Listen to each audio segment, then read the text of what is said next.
입니다. 살아계신 아버지 하나님께 감사드립니다. 오늘 우리에게 은혜를 베풀어 주옵소서. 성전을 허무는 자가 있고 성전을 세우는 자가 있습니다. 하나님께서 우리에게 은혜를 베풀어 주셔서 예수 그리스도의 몸된 교회를 든든히 세워갈 수 있는 복된 날로 복 주시고 역사해 주옵소서. 우리의 모든 연약함과 우리의 자랑들이 그리스도 예수 앞에 다 무너지게 하시고 오직 복음 그 자체로만 언약을 붙들고 하나님의 나라를 이루어가며 그리스도의 몸된 교회를 세워갈 수 있도록 우리 각각 지체에게 주님 역사하여 주시고 붙들어 주옵소서. 믿고 감사를 드립니다. 구주 예수 그리스도 이름으로 간절히 기도 올리옵나이다. 아멘.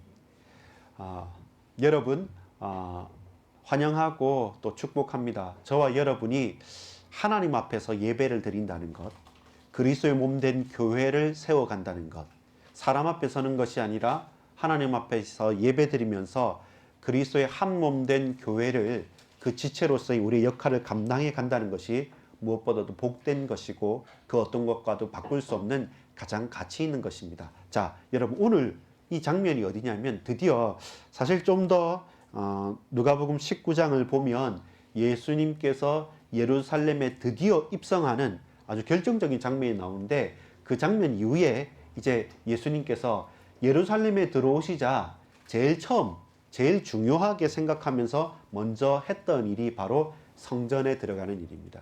자, 여러분 저와 여러분이 한 장소랄까 한 사람이랄까 어떤 중요한 포인트를 가지고 살아가는 게 있습니다. 예를 들어서 우리 가정에 엄마하고 아빠만 있다가 갑자기 혜경이가 태어났어요. 그러면 뭐 중심으로 갈까요? 아이 중심으로 가는 겁니다. 자는 것, 입는 것, 먹는 것. 과연 이 가정만이 아니라 할머니, 할아버지, 외할머니, 외할아버지, 친할머니, 친할아버지까지 친척들까지 그 중심으로 갑니다. 어디를 가든. 여러분 혜경이하고 엄마 아빠하고 식당에는 못 갔습니다. 계속 울어서. 또 이제는 혜주가 태어났을 때는 혜주 위주로 가요. 또 혜민이 혜연이가 쌍둥이가 태어났을 때는 또 여러 위주로 가는 겁니다. 그 말은 뭐냐면 한 현장에 그 현장에 맞는 사건이 일어났을 때 그 사건에 따라서 모든 주위 사람들이나 또 환경들이나 이런 것들이 다 변화되어지고 바뀌어지는 거예요. 그것처럼 예루살렘은 무엇을 중심으로 어느 현장에서 어떤 일을 통해서 이루어 나가고 또 중심이 이루어지냐면 이 예루살렘이라는 자체가 샬롬, 평화의 성이라는 곳입니다. 하나님의 평화가 머무는 곳, 하나님의 평강이 있는 성이라는 사실입니다. 그 평화가 임하는 곳이 어디입니까? 바로 그 예루살렘에서 특별히 성전인 것이죠. 과거에는 다윗성과 솔로몬 성전이 있었고 그 성전이 해파되어졌을 때 드디어 오늘 그 초대교회 당시에 예수님께서 예루살렘으로 딱 예루살렘 성으로 들어가실 때 제일 중심이 되는 곳에 아직까지 짓고 있는 곳이 있습니다. 그것이 어느 곳입니까? 헤롯 성전이 있었어요. 헤롯이 46년 동안 짓고 있었습니다. 아주 오랜 기간 동안. 그만큼 컸고 대단했던 것 동시에 그만큼 성전을 지을 때 그 성전을 짓는 헤롯과 그것을 허용한 로마에 복종하기 때문에 유대인들의 그 내용을 잘 알기 때문에 오랜 기간 그 넓고도 그 광활하고도 그 대단한 성전을 짓고 있는 중이었습니다. 그래서 성전을 계속 짓고 있지만 또한 그 안에서 모든 성전의 제사나 그 일들이 다 이루어지고 있었기 때문에 예수님께서 예루살렘에 다 올라가시자 가장 크고 가장 화려하고 가장 장대한 그 성전 안으로 들어가는 장면입니다. 그 성전에서 예수님께서 이루신 일이 오늘 우리가 오전 예배, 오후 예배 때 봐야 될 것입니다. 따라합시다. 예루살렘의 중심은 헤롯 성전이었습니다. 헤롯이 그 성전의 중요함을 알고 오랫동안 46년 동안 짓고 있는 겁니다. 적어도 헤롯이 그 성전을 짓는 동안 반대자들이 별로 없어요. 또 여러 가지 반란이나 여러 가지 문제와 사건들이 적어도 헤롯한테는 없습니다. 그만큼 예루살렘이라는 곳과 성전이라는 장소는 이스라엘 백성들의 정체성이었고 그들의 삶의 존재의 이유였습니다. 왜 그렇습니까? 여러분 보세요. 이 성전이 있잖아요. 성전 안에 들어가면 뭐가 있냐면 성벽으로 쌓여 있는 큰 뜰이 나옵니다. 그 뜰이 무슨 뜰이냐면 이방인의 뜰입니다. 아이들의 뜰입니다. 막 뛰어놀기도 하고 이방인이 그 안에는 들어올 수 있어요. 성전 안에 들어갈 수 있다니까요. 그 안에 들어갔어요. 거기서 조금 더 들어가면 뭐가 있냐면 여인들의 뜰이 있어요. 그 여인들의 뜰에서 생각해 보면 여인들의 뜰이란 말은 뭐냐면 여자들도 성인 여성들도 들어간다는 말입니다. 거기에서 제사 행위가 있었다고 생각합니다. 왜냐하면 옛날에 성막도 그러했으니까. 그리고 이제는 제사장들이 들어가는 또 남자 제사장들이 들어가는 또 뜰이 있는 겁니다. 그것처럼 나누어졌지만 어떤 누구도 차별 없이 그 성전 안에는 다 들어갈 수 있었던 것입니다. 그리고 누구도 들어갈 수 없었던 지성소, 딱 한 번만 대제사장이 1년에 한 번 대속죄일에 들어갈 수 있는 그 지성소, 그곳은 하나님이 거하시고 임재하시는 곳이었기 때문에 아무나 들어갈 수 없었고 대제사장도 자기의 죄가 해결되지 않으면 거기서 죽을 수밖에 없었던 곳이 지성소라는 곳도 있습니다. 그만큼 쌓이고 쌓인 곳, 예루살렘에 쌓인 성전, 그 성전 속에서도 이방인의 뜰과 여인들의 뜰과 그리고 하나님 앞에서 지성소까지 이렇게 쌓여서 하나님 앞으로 나아가는 곳이 바로 성전이었더랬습니다. 자, 그런데 문제가 있었습니다. 무슨 문제냐면 누군가 이 성전을 세우는 자가 있고 이 성전을 무너뜨리고 해파하는 자가 있는데 누가 무너뜨리고 있었느냐라고 하면 예수님의 판단은 달랐습니다. 서기관들과 바리새인들과 사두개인들과 이스라엘의 지도자들의 생각과 율법학자들의 생각은 달랐더랬습니다. 자, 첫 번째입니다. 내 집은 기도하는 집이라. 그게 예수님의 시선이었습니다. 예수님이 내 집은 기도하는 집이라 라고 말씀하셨고 그 기도하는 집에서 기도하고 예배하고 제사하고 하나님을 바라볼 수 있어야 되는데 내 집은 기도하는 집인데 그것을 제대로 보지 못했고 그 속에서 제대로 살지 못했고 그 속에서 참된 소망도 품을 수 없었습니다. 본론 내 집은 기도하는 집이다. 이것이 성전의 정체성인 겁니다.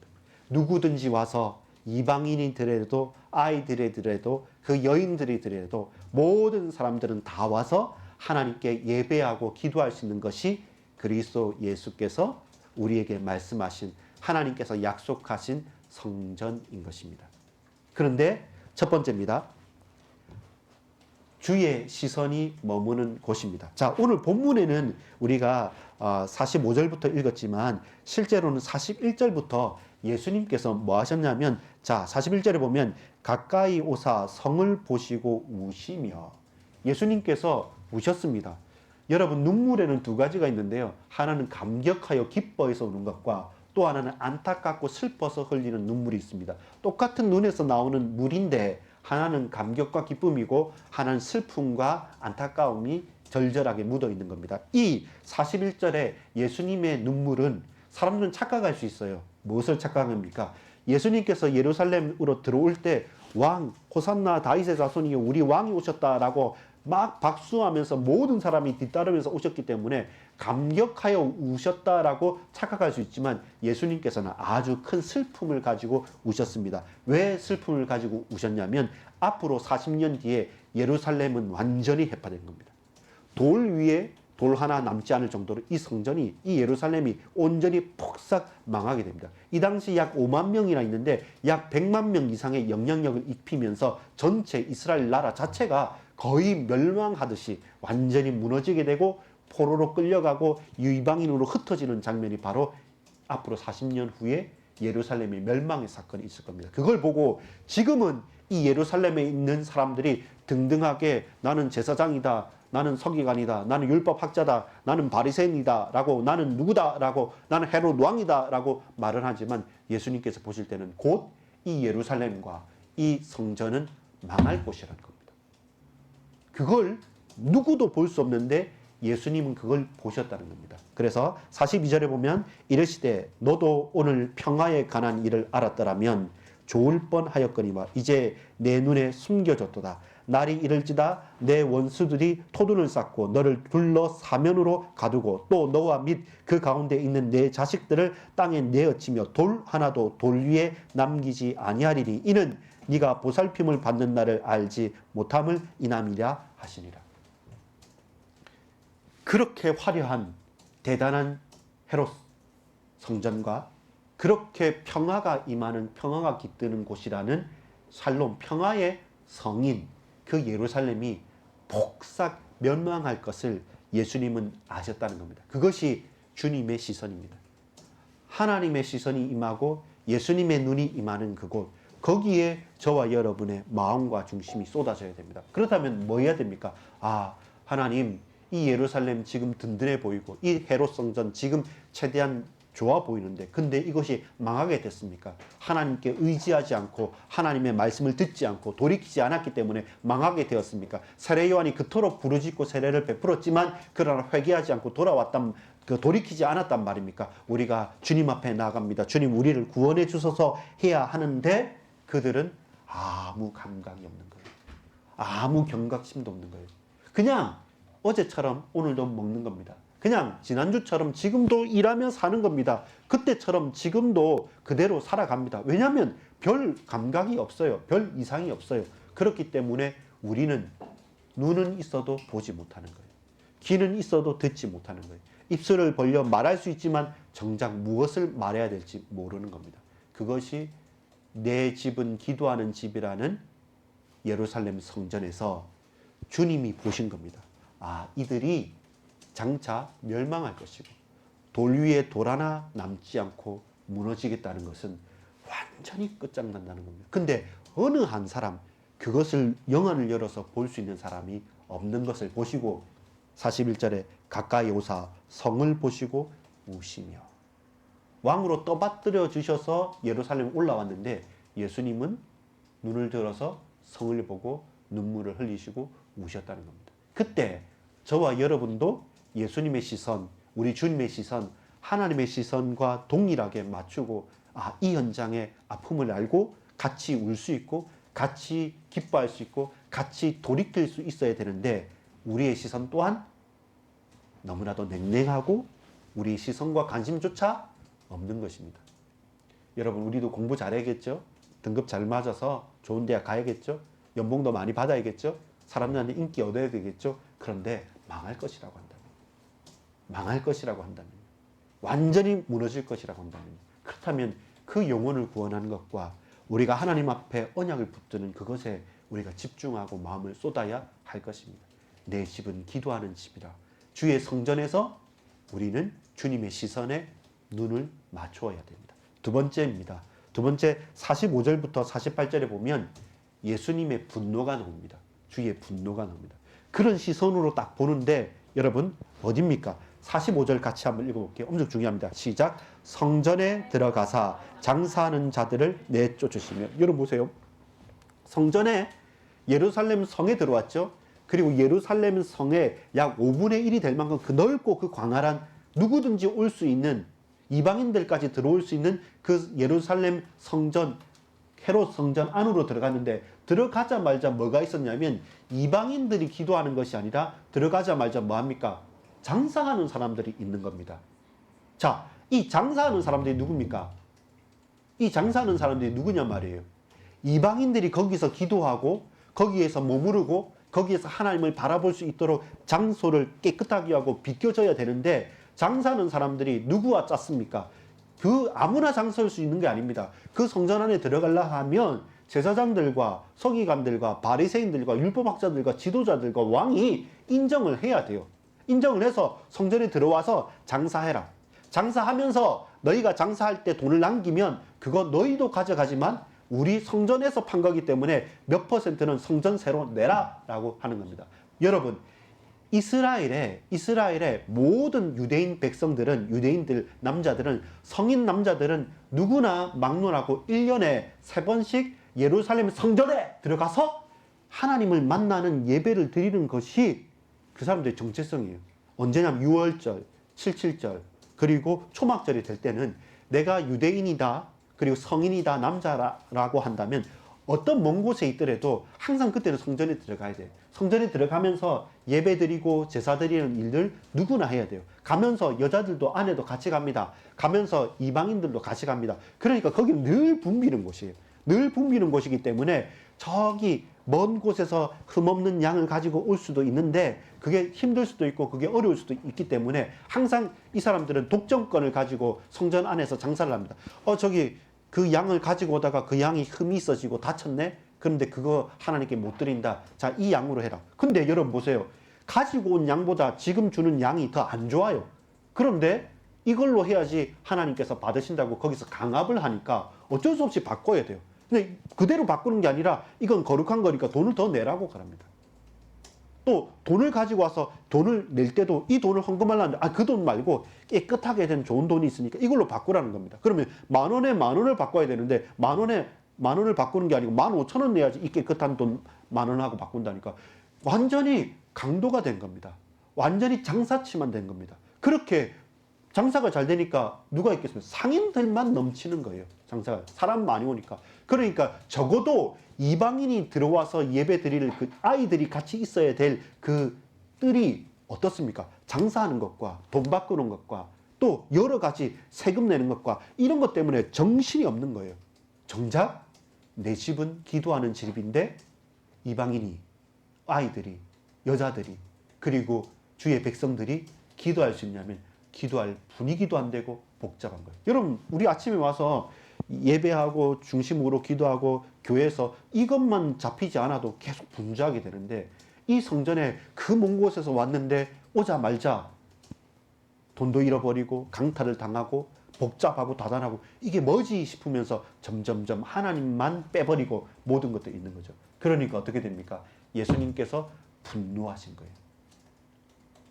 그 망할 곳에 이젠 돌이키기 위해서 거기에서 복음을 전하고 말씀을 전하는데 막상 성전 안에서는 먹고 마시고 돈 버는 것에서 혈안이 되어져서 제사장들과 그 종교 지도자들도 그 장사치들하고 짜고 그리고 그 연약한 심령들 가난한 자들의 등을 쳐먹고 그러면서도 떵떵거리고 잘 있고 이방인들은 들어올 틈조차 없는 그 이방인의 뜰이 넓게 있단 말입니다. 그러니까 예수님께서 어떻게 했냐면 요한복음에는 더 세게 말합니다.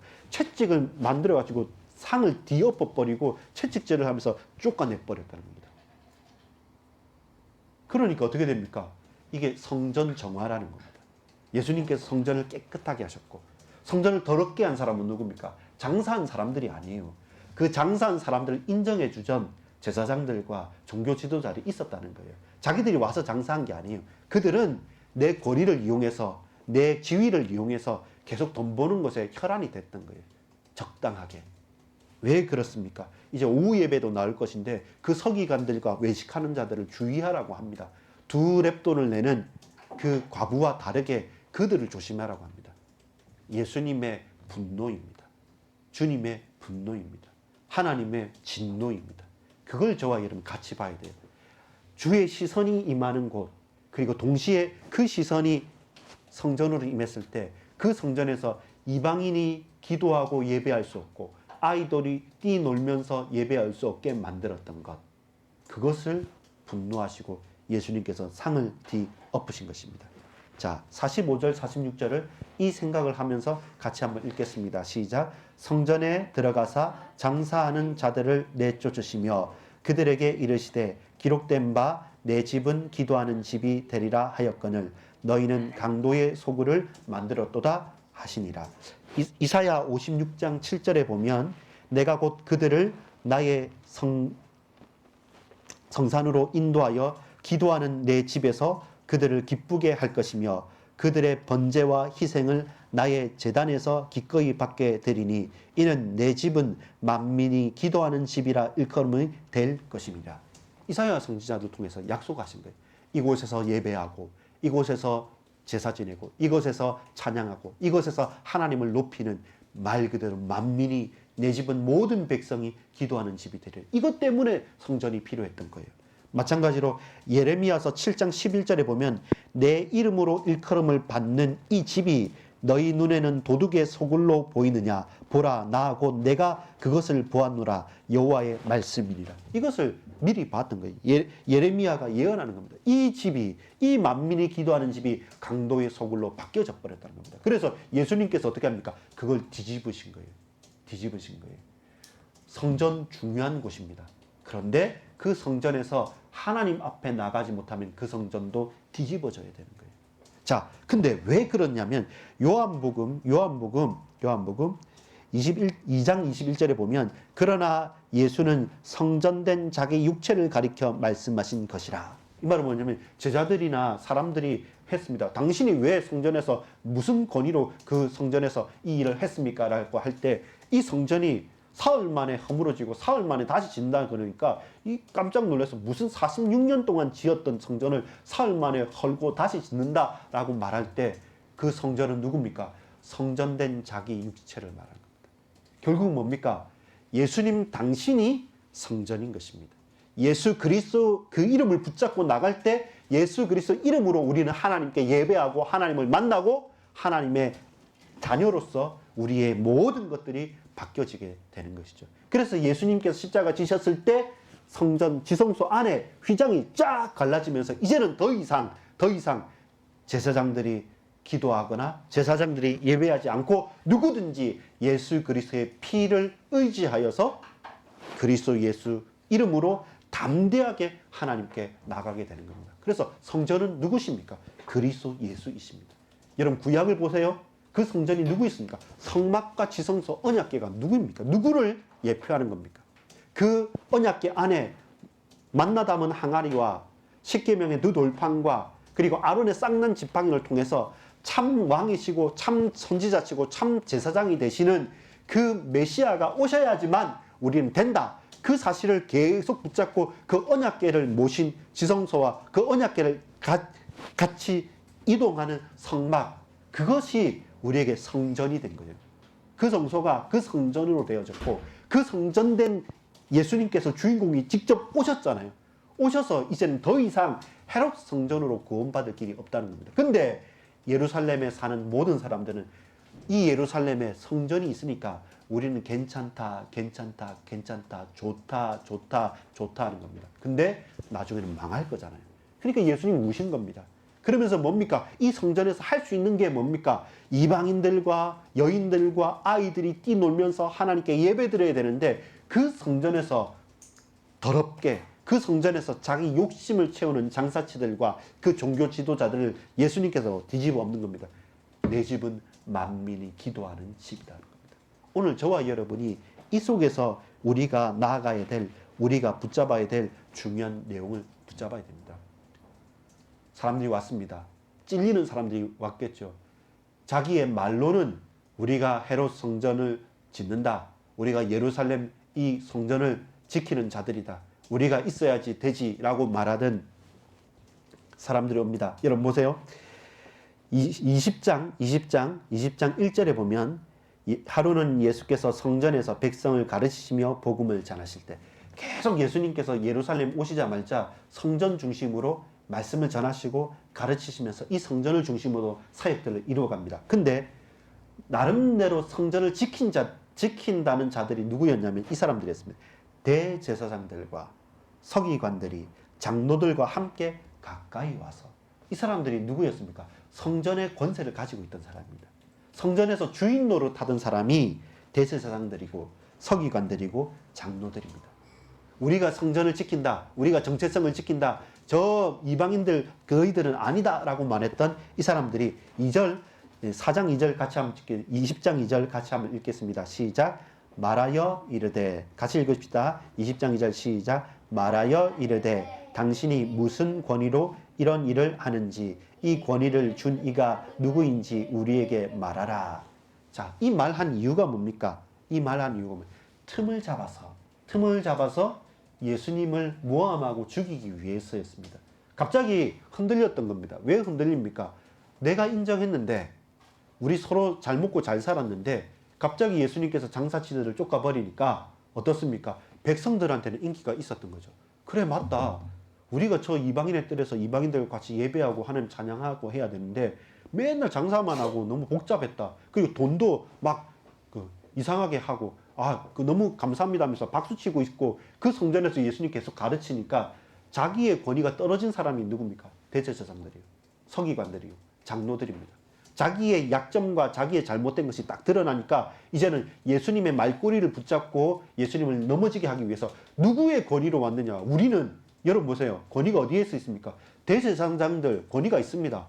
성전의 대제사장이니까 성의관들 권위가 있습니다. 하나님 말씀을 잘 받아 적는 사람들이니까요. 또 장로들 처음부터 이 사람들은 지위가 있는 사람입니다. 우리의 권위가 있는데 네가 무슨 능력으로 무슨 권위로 우리에게 하느냐라고 할 때 말하는 겁니다. 예수님께서 말씀합니다. 3절에 그 마음의 중심을 아시고 대답하여 이르시되 나도 한 말을 너희에게 물으리니 내게 말하라. 요한의 세례가 하늘로부터냐 사람으로부터냐. 세례 요한의 세례가 하늘로부터 왔냐 사람으로부터 왔냐. 이 고민되는 거죠. 하늘로부터 왔다고 한다면 하늘로부터 줬는데 너희가 무슨 말이나 할 때 대답할 게 없고, 사람으로부터라고 말하면 모든 이스라엘 백성들이 요한의 세례에 나가서 아 이게 하나님께서 우리에게 세례를 베풀으셨구나 믿고 있는데 백성들이 그들에게 칠까 싶어서 이러지도 못하고 저러지도 못하는 겁니다. 늘 그 사람들은 7절 거짓말을 하고 자기 자신의 중심을 속이게 됩니다. 대답하되 어디로부터인지 알지 못하노라 하니, 사실은 하나님으로부터 왔다는 걸 알고 있습니다. 근데 그렇게 대답하기 싫으니까 모른다라고 말하는 겁니다. 주님의 권위가 어디에 있느냐라는 것입니다. 여러분 오늘 세 가지 했습니다. 여러분 우리가 이 땅을 살아가는 가운데 혹은 시간표 속에서나 어떤 일들 속에서 중심이 되는 만남이 있습니다. 한 가정에서 아이가 태어났을 때 모든 것은 그 아이를 중심으로 움직입니다. 그렇습니다. 또 저와 여러분이 시험 기간이라면 어떻게 합니까? 평상시에 놀더라도 그 시험 기간에는 집중합니다. 여러분 오늘 영어를 시험 쳤고 내일 수학을 시험 치는데 오늘 영어 시험 치고 와서 오답 노트를 하고 영어를 공부할 사람 있겠습니까? 끝난 거잖아요. 그 다음에 있을 수학 시험을 준비하는 거예요. 그것이 우리의 선택과 집중입니다. 마찬가지입니다. 각 시간표에 꼭 해야 될 일이 있고 그 연장에 중요한 만남이 있는 겁니다. 저와 여러분 그걸 집중하는 겁니다. 예수님께서 예루살렘에 있는 헤롯 성전에 집중하셨습니다. 그런데 우리가 자세히 집중해 보니까 그 성전이 망하는 거예요. 우리가 눈을 열어 봐야 되는데 우리의 눈이 열리지 않으니까 늘 우리는 괜찮다 좋다 괜찮다 좋다 하는데 그 성전은 망할 겁니다. 그런데 예수님의 육체가 성전이시기 때문에 십자가 지심으로 말미암아 이젠 더 이상 헤롯이 오래오래 짓는 성전이 필요한 것이 아니라 그리스도 예수께서 나의 성전이 되는 겁니다. 내가 하나님의 성전인 것과 하나님의 성령이 너희 안에 거하시는지 알지 못하느냐? 고린도전서 3장 16절에 바울이 말한 것처럼 오늘 저와 여러분이 내 눈을 열어서 우리가 집중하고 우리가 바라봐야 될 것에 나가야 됩니다. 안 그러면요 여러분 이 시간 지나고 나면 또 귀에 아무것도 남지 않습니다. 그냥 똑같은 삶을 살아갑니다. 어제와 같은, 지난주와 같은 그냥 같은 삶을. 그러면서 이곳에 와서 예배는 드렸어요. 그냥 해드린 겁니다. 한 봐준 겁니다. 그걸로 끝나버리면 우리 또한 똑같이 그 예수님의 눈물 속에 있는 사람이 되는 겁니다. 그때 저와 여러분이 다 돌이켜야 돼요. 무엇으로 돌이켜야 되냐면 본질적으로 이곳은 어떤 곳이냐면 만민이 기도하는 곳입니다. 만민이 기도하고 예배 드리는 곳인데 저와 여러분 그냥 답습해 왔던 것들 때문에 늘 있어 왔던 것들 때문에 정작 중요한 것들을 놓쳐버리는 것이죠. 그때 우리는 무엇으로 고백해야 됩니까? 우리가 사는 길이, 우리가 바뀌는 길이, 우리가 나아가는 길이 하늘의 권세로 있는 겁니다. 예수님만이 우리가 사는 길이지 대제사장이 그 서기관들이 그 장로들이 비록 힘이 있고 권위가 있지만 그들이 우리를 구원하고 변화시킨 게 아닙니다. 여러분 대단한 목사님도 있을 수 있고 어떤 능력 있는 장로님도 있을 수 있고 뭐 많은 지도자들 있을 수 있습니다.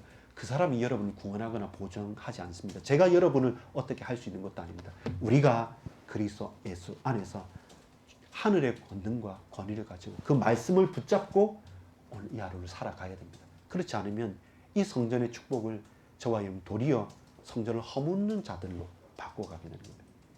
철저히 착각했습니다. 서기관들이, 대제사장들이, 그 장로들이 우리의 권위를 흔들고 우리의 질서를 흔든다. 이 성전이 얼마나 중요한지. 근데 예수님은 처음부터 그 성전이 망할 걸 봤던 겁니다. 그 망할 것에 우리의 마음과 우리의 관심과 우리의 모든 것을 들이지 말아야 됩니다. 눈물을 흘리십시오. 그리고 분노하십시오. 그리고 그 권위에 대해서 확신하십시오. 우리의 시선이 주님의 눈물에 있고 저와 여러분의 중심이 소망과 분노가 임해야 됩니다. 정말로 이것은 바꿔야 된다. 정말로 생명 살려야 된다는 애잔한 마음과 애끓는 마음을 가지고 현장에 향해야 됩니다. 그런 가운데 내가 할 수 없고 우리가 할 수 없지 않습니까?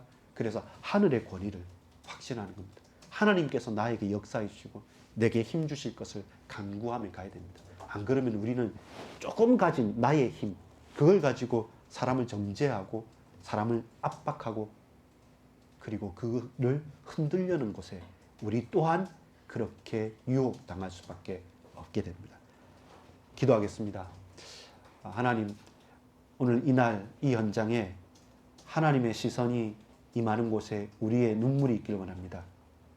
주의 분노가 표출되는 그곳에 나 또한 함께 슬퍼하고 화내고 즐거워하고 감사하고 영광 돌릴 수 있도록 복음에 집중하게 하여 주옵소서. 이제 나 또한 내가 가진 자그마한 것 때문에 그것 가지고 자랑하는 것이 아니라 모든 것을 내려놓고 하늘의 권능과 권위로 말미암아 확신할 수 있도록 주님, 이날에 성전을 허무는 자가 아니라 성전을 세우고 성전을 정화하는 예수님의 모델을 쫓아갈 수 있도록 주님 역사해 주옵소서. 믿고 감사를 드립니다. 구주 예수 그리스도 이름으로 간절히 기도 올리옵나이다. 아멘.